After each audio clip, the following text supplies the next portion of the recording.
Bismillahirrahmanirrahim. Alhamdulillahi Rabbil Alamin. Wa sallallahu wasallam wa baraka ala abdihi wa rasulih nabiyina Muhammad wa ala alihi wa sahbihi ajma'in. Amma ba'd. Assalamu alaikum wa rahmatullahi wa barakatuh. Welcome mga kapatid sa ating programa Sunday Lecture o Tagalog lang ato ang gamito, no? Karon lang Tagalog inshallah. Alhamdulillah. Magta-Tagalog tayo karon. Alhamdulillah, ating pasalamatan ng Allah subhanahu wa ta'ala sa mga biyaya na pinagkaloob niya sa atin, at kabilang nandito na tayo ay ginawa niya na mga Muslim at kabilang sa mga nag-aaral sa Islam. Tawag nito? Napakapalad ng isang Muslim na siya ay nag-aaral sa Islam. Bakit? Kasi kung paano siya napakapalad na naging Muslim, na yun yung kumbaga yung Islam ang naging dahilan bakit siya naging mapalad, naging swerte kumbaga. Yung pag-aaral sa Islam, yun yung paraan na maging matatag siya sa Islam. Kumbaga, useless lang yung pagiging Muslim ng isang tao kung balang araw is aalis din naman siya sa Islam, o di kaya hihina ang kanyang paghawak sa Islam. So sa pamamagitan ng pag-aaral niya sa Islam, tatatag siya. Kaya nga, biyaya yun, yung pag-aaral sa Islam. At tama yung sinabi ni Propeta Muhammad sallallahu alaihi wasallam sa hadith ni Muawiyah radhiyallahu anhu, "May yuridillahu bihi khairan yufaqihu fid din." Sino man ang naisin ng Allah sa kanyang kabutihan, ay ipapaunawa sa kanya ang reliyong Islam. Kumbaga, hindi sinabi ng propeta na kung sino man ang naisin ng Allah sa kanyang kabutihan ay bibigyan siya ng magandang trabaho. Hindi rin sinabi na gagawin siyang isang negosyante o isang successful na negosyante, or bigyan siya ng magandang bahay. Hindi. Ang binanggit doon is siya ay kumbaga ipapaunawa sa kanya ang reliyong Islam. Kaya tayo mga kapatid nandito sa ating masjid, wala tayong ibang hangad kundi ang pag-aralan ang reliyong Islam. Mayroon isang hadith mga kapatid na sinabi ni Propeta sallallahu alaihi wasallam, sino man ang pumunta sa isang masjid o kamakal sallallahu alaihi wasallam, sino man ang pumunta sa masjid, wala siyang ibang kailangan kundi mag-aral sa Islam o magturo sa Islam, buburahin na Allah ang lahat ng kanyang mga kasalanan. Allahu Akbar. At ganoon din ang mga lamigas, para ba sa Tagalog lamigas, langgam. Ang mga langgam sa kanilang butas ay humihingi sa Allah ng kapatawaran sa tao na yun. At ganoon din yung mga balyena sa dagat ay humihingi sa Allah ng kapatawaran para sa tao na yun, yung nag-aaral sa Islam. Kaya napakapalad natin mga kapatid, kabilang tayo doon. Naway hindi po natin sayangin yun. Taib, ang ating pong paksa ngayon ay napakahalaga. Walang iba kundi ang tinatawag na nawaqidul Islam, ang mga nakakasira sa Islam. Ano ibig sabihin nito? Ito yung mga gawain na kapag ginawa ng isang tao ay lalabas siya sa Islam. Kahit siya ay pinanganak na Muslim, o kahit siya pa ay nagsasala ng 5 beses sa isang araw, kahit siya pa ay nagfa-fasting, lalabas siya sa Islam. At kapag siya ay namatay sa ganong kalagayan, siya ay impyerno kasama ng mga Kristiyano at mga Hudyo. A'udhu billah. Napakadelikado mga kapatid. Kumbaga inaakala natin na Muslim pa tayo, yung pala hindi na. Napakadelikado. Kaya itong pag-aaral sa Islam ay kabilang sa kumbaga isang liwanag na dito tayo kumukuha ng gabay kung tama pa ba ang ating ginagawa or hindi na. Five. Ang una nito mga kapatid, ito ay 10. Actually marami ito, kaso lang ang mga ulama kanila itong inipon lang sa 10, at yung iba naman na mga tawag nito na mga nakasira sa Islam ay pasok lang dito sa 10. Taib, ang una mga kapatid, asyirku fi ibadatillahi wahdahu la sharika lah, ang pagtatambal ng pagsamba sa Allah. Qala ta'ala, inna Allah la yaghfiru an yushraka bihi wa yaghfiru ma duna dhalika liman yasha. Sinabi na Allah, tunay na Allah ay hindi niya patatawarin ang sino mang nagtambal ng pagsamba sa kanya. Ibig sabihin, gumawa ng shirk, sumamba sa iba, sumamba sa santo, ribulto, engkanto o ano pa man dyan. Ngunit patatawarin ng Allah ang ibang mga kasalanan kung kanyang naisin. At ang Allah pa ay nagsabi, innahu may yushrik billah faqad harrama Allahu alayhi al-jannah wa ma'wahu an-nar wa ma lidh-dhalimin min ansar. Sino man Sabi ng Allah, at katotohanan, sino man ang magtambal ng pagsamba sa Allah, tunay na ipagbawal ng Allah sa kanya ang paraiso at ang kanyang puyanan, ang kanyang tirahan ay ang impyerno. Wa ma lidh-dhalimina min ansar, at walang makakatulong sa mga gumagawa ng kasamaan, at yun ang mga taong sumasamba sa iba bukod pa sa Allah. Kabilang sa shirk, mga kapatid, ang pagkatay ng hayop para ialay liban sa Allah, ialay tulad sa jin o sa libingan o ano pa man dyan. At siyempre meron tayong isang lecture tungkol sa mga shirk, yung pagbibigay halimbawa ng mga shirk. Iwasan po natin ang mga shirk, mga kapatid, kasi ito yung unang nakapagpalabas sa Islam. Kahit ikaw ay nagsasala ng 5 times, kung ikaw ay gumagawa ng shirk, a'udhu billah, labas ka pa rin sa Islam. Pangalawa, man ja'ala bainahu wa bain Allah wasa'ita yad'uuhum wa yas'aluhum asy-syafa'ah wa yatawakkalu 'alaihim kafara ijma'an. Pangalawang nakapagpalabas sa Islam, mga kapatid, ang pagkuha ng tagapamagitan mo sa pagsamba mo sa Allah. Tayo kasing mga Muslim, direct tayong sumasamba sa Allah. Kapag meron kang ginawang tagapamagitan na doon ka muna sasamba sa Kanya pagkatapos sa Allah, labas ka sa Islam. Tulad na ginagawa ng mga Kristiyano, sinasabi nila na hindi daw nila sinasamba si Jesus, pero ginagawa nilang tagapamagitan dahil hindi ka makapunta sa Panginoon, sa Ama, yung kanilang sinasabi, kung hindi ka dadaan kay Jesus. So ang nangyari ngayon, imbes na si Jesus ay isang daanan lang papunta daw sa Panginoon, ang nangyari, sinamba na nila si Jesus. Kaya isa sila sa mga halimbawa nito, mga kapatid, na ang pagbibigay ng tagapamagitan mo sa Allah. Kasi sa Islam, kapag sinabing tauhid, direkta kang sasamba sa Allah.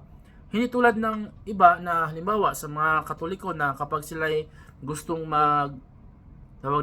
magtauba, mangumpisal, pupunta sila sa pari at doon na sasabihin yung kanilang mga kasalanan, at yung pari yung mag-decide na pinatawad ka na ng Diyos. A'udhu billahi min dhalik. Sa Islam, mga kapatid, diretso ka lang humingi ng kapatawaran sa Allah. Hindi na kailangan pang pumunta pa sa isang sheikh, sa isang alim, o sa isang tao, sa isang engkanto, sa isang jin, sa isang anghel. Hindi, diretso ka sa Allah humingi ng kapatawaran.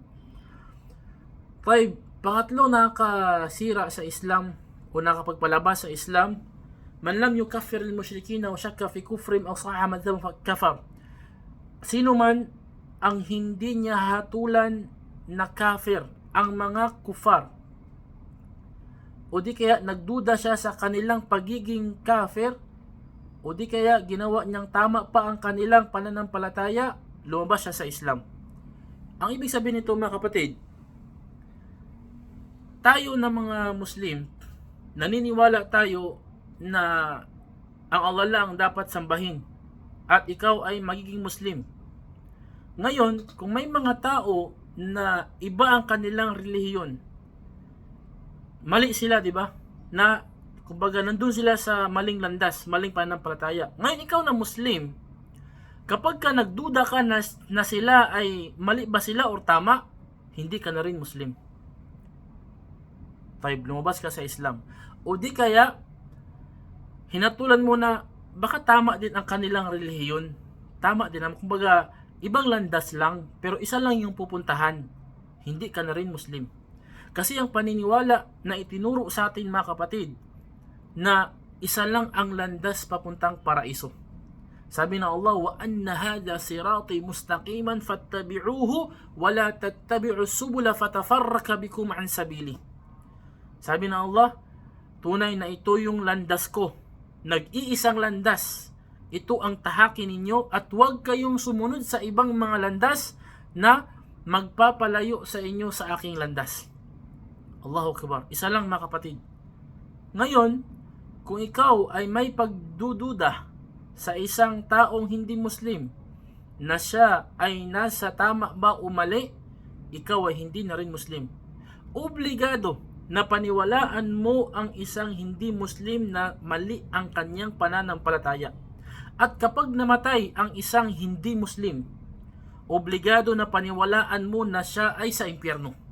Hindi ka pwedeng magduda na baka pinatawad siya ng Allah. Hindi. Once nang isang tao hindi Muslim namatay, automatic mga kapatid, paniwalaan mo na siya ay impyerno. Kumbaga siya ay maninirahan sa impyerno.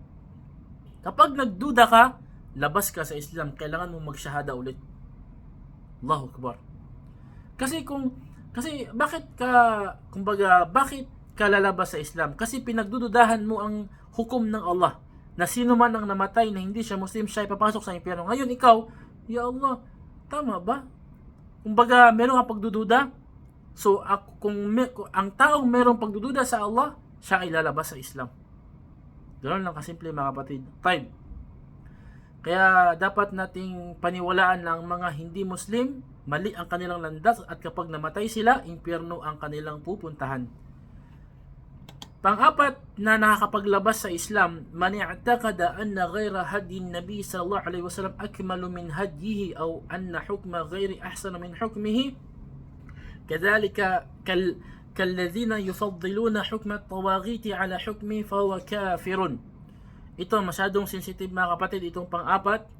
Sino man ang maniniwala na ang gabay ng iba ay mas mainam pa kaysa gabay ng propeta sallallahu alaihi wasallam, o ang hukom ng iba, ang hatol ng iba ay mas mainam pa sa hatol ng propeta Muhammad sallallahu alaihi wasallam, tulad ng mga inuuna nila ang hukom ng mga hindi nagpapatupad ng batas ng Allah kaysa sa hukom ng propeta sallallahu alaihi wasallam. Ang ibig sabihin nito mga kapatid, na sino man ang kanyang papaniwalaan na ang ibang katuruan, ibang hatol, ibang ibang gabay ay mas mainam pa kaysa gabay na dinala ni propeta Muhammad sallallahu alaihi wasallam, siya ay hindi Muslim. Halimbawa lamang, may isang tao Muslim, may isang Muslim na sinasabi niya na ang paraan ng mga nakatira doon sa West, mga Amerikano, mga European, yung kanilang lifestyle, yung kanilang etiquette, yung kanilang pamamaraan ng pamumuhay ay mas mainam pa kaysa pamamaraan ng pamumuhay na itinuro ni Propeta Muhammad sallallahu alaihi wasallam. Hindi na siya Muslim. Labas na siya sa Islam. Bakit?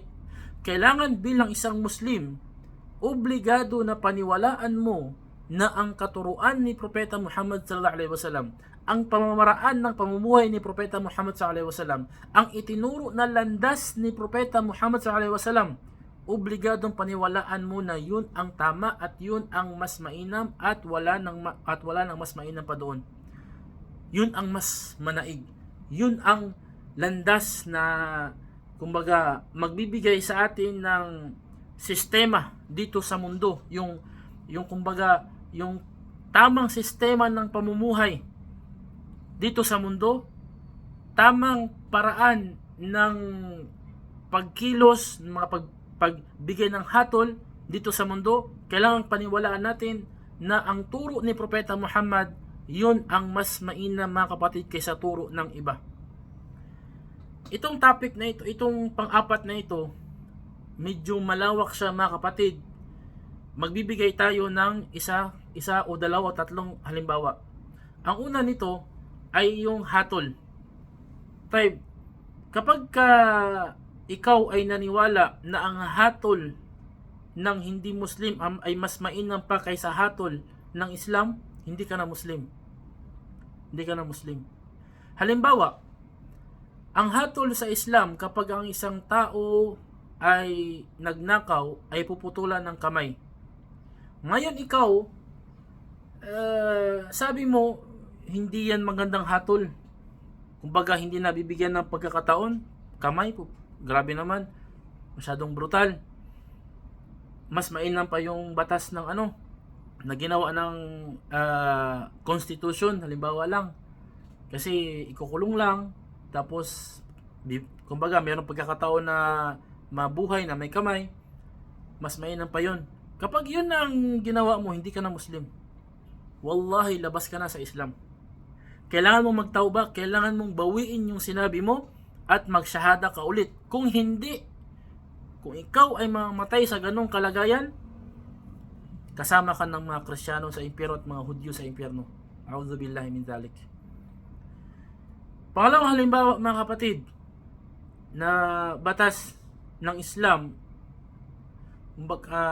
yung tungkol sa halimbawa paraan na itinuro ng propeta Muhammad sallallahu alaihi wasallam, paraan ng pamumuhay na itinuro ng propeta Muhammad sallallahu alaihi wasallam na mas mas inuuna mo yung paraan ng Western kaysa paraan ng propeta Muhammad sallallahu alaihi wasallam. Magbigay tayo ng specific na halimbawa, kaso lang masyadong sensitive mga kapatid. Naway maintindihan natin para hindi natin makulayan ng ibang kulay. Yung paghahatol sa mga kasalanan. Siyempre, gumawa ang ating nasa lugar tayo na hindi mga Muslim. Gumawa sila ng sariling batas sa Congress na hindi labas sa Islam.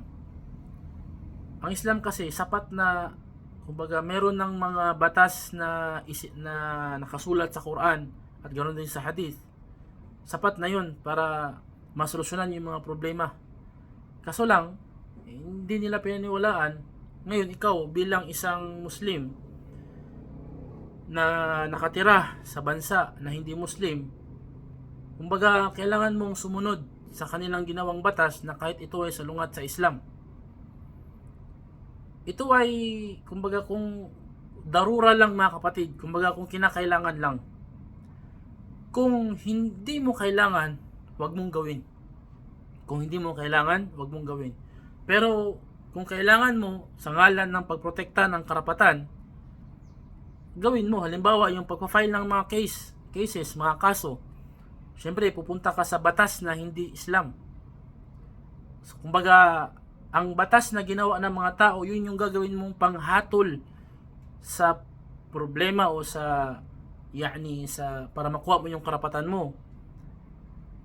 Ang mga ulama ay nagsabi pwede mong gawin yon, pero wag mong paniwalaan na yun yung mainam na hatol.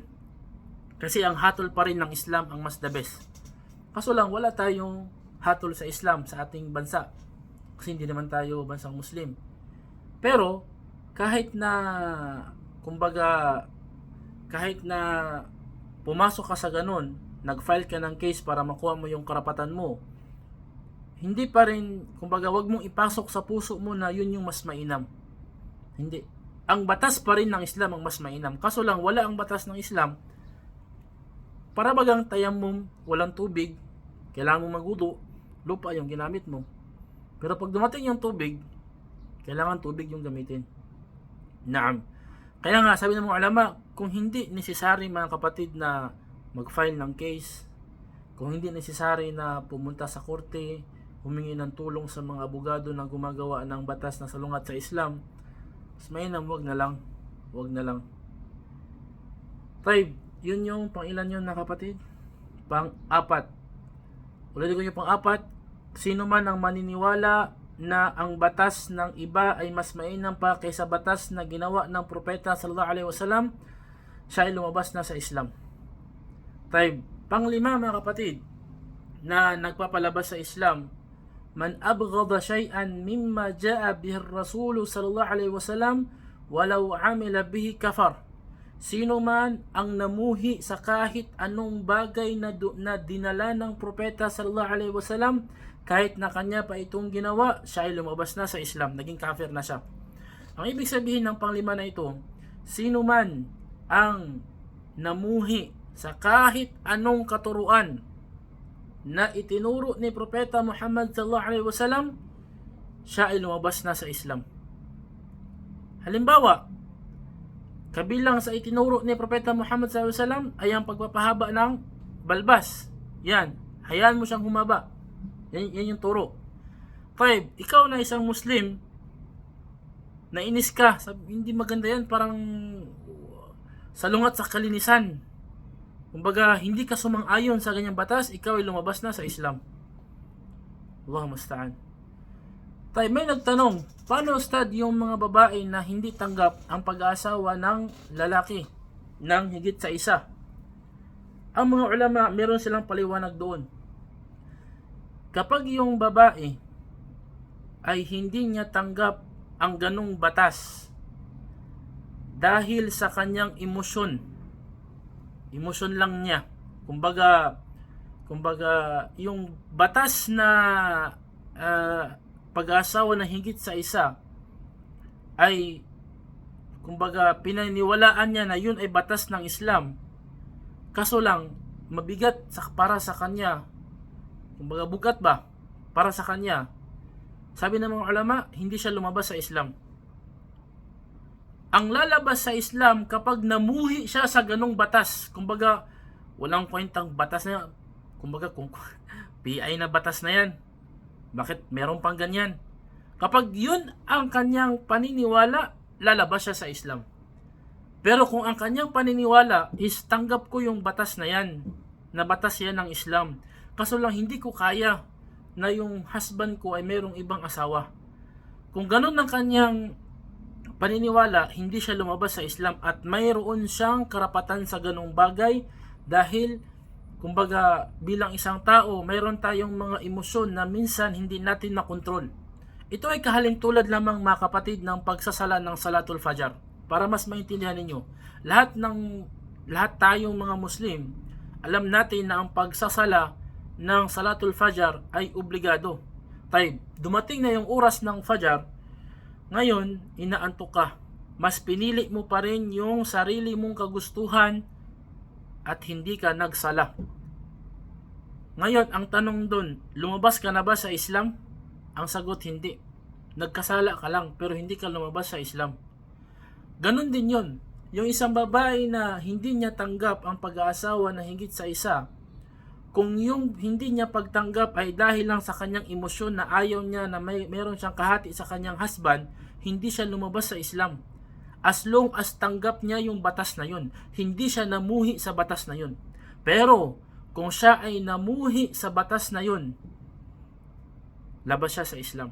Kapag namatay siya sa ganong kalagayan, namatay siya ng katulad ng mga Kristiyano at mga Hudyo, impyerno habang buhay magpakailanman.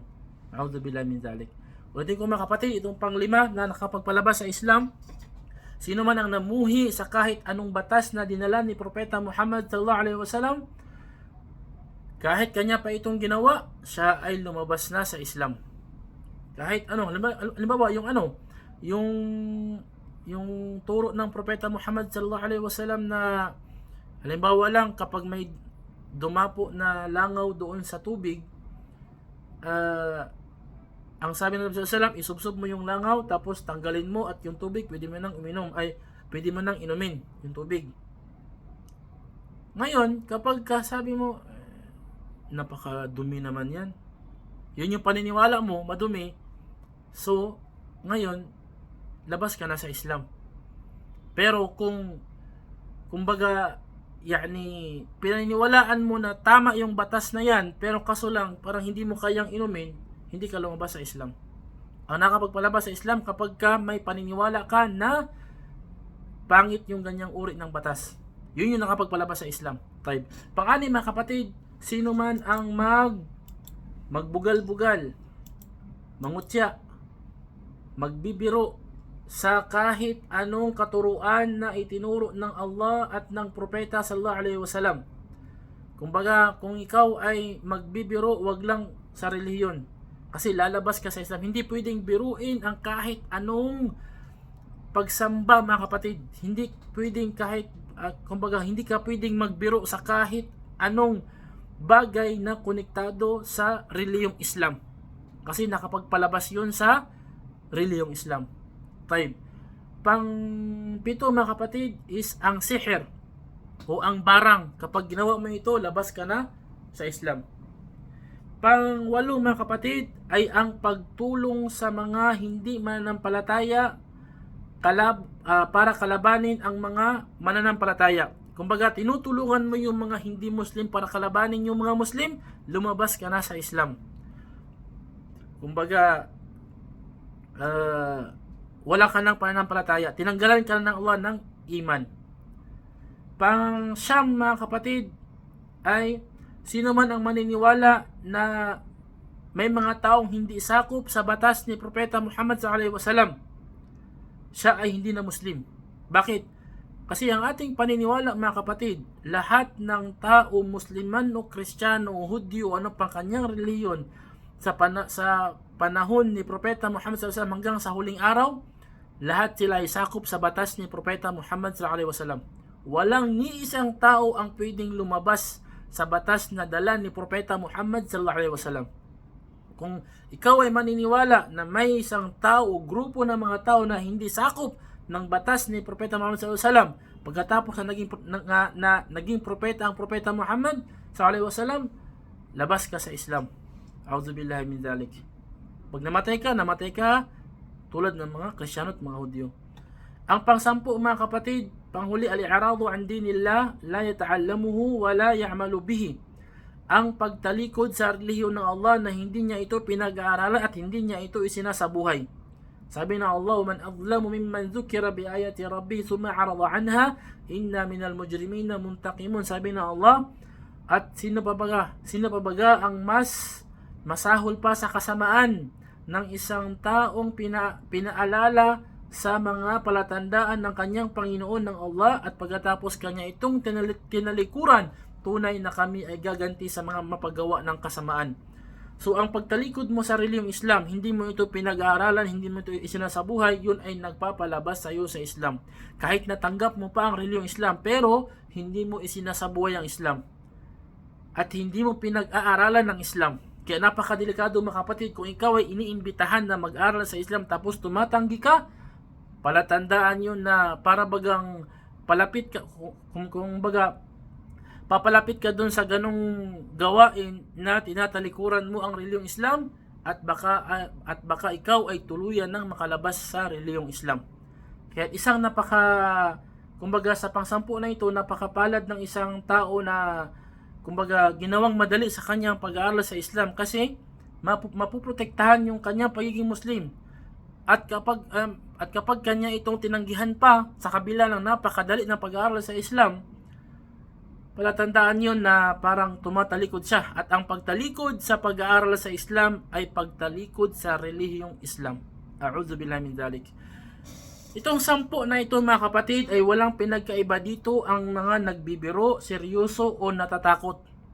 Kumbaga, itong 10 na ito, pare-pareho lang ang hatol. Kung ikaw man ay nagbibiro sa paggawa ng isa sa 10 na ito, o seryoso ka sa paggawa ng isa sa 10 na ito, o ikaw ay natatakot lang sa paggawa ng isa sa mga 10 na ito, itong tatlo na ito ay pare-pareho lang ang hatol sa kanila. Maliban sa isang mukrah. Ang mukrah, ito yung napilitan. Napilitan siya. Papatayin siya kapag hindi niya ginawang isa sa 10 na ito. Tunay na kapag ito ay nagawa niya, hindi iepektibo sa kanya ito at hindi siya lalabas sa Islam.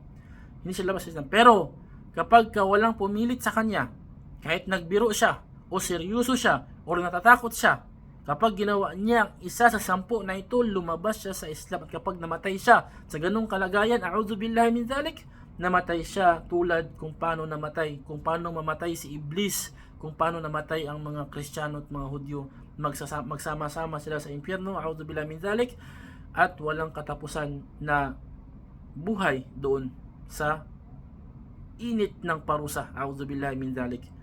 Kaya mga kapatid, alhamdulillah, iwasan natin ang isa sa 10 na ito o alinman sa 10 na ito, at sikapin natin na mag-aral pa sa Islam para mas malaman pa natin kung ano pa yung mga nakakasira sa pagiging Muslim, para maproteksyonan natin o maprotektahan natin o mapangalagaan natin ang ating pagiging Muslim. Hanggang dito na lamang. Naway kayo ay nakapulot ng aral, at kung may mga katanungan kayo mga kapatid, itong ating video ulit ay nakapost sa YouTube, sa aking channel. Pwede kayong mag-comment doon, mag-subscribe, mag-share, mag-like. Kung may mga tanong kayo doon, i-chat nyo lang doon, inshallah ta'ala, at masasagot natin inshallah. ang sagot sa kamangmangan ay tanong. Itanong nyo lang. Inshallah, malalaman nyo. Hanggang dito na lamang mga kapatid. Wa akhiru da'wana alhamdulillahi rabbil alamin. Sa muli, assalamualaikum warahmatullahi wabarakatuh.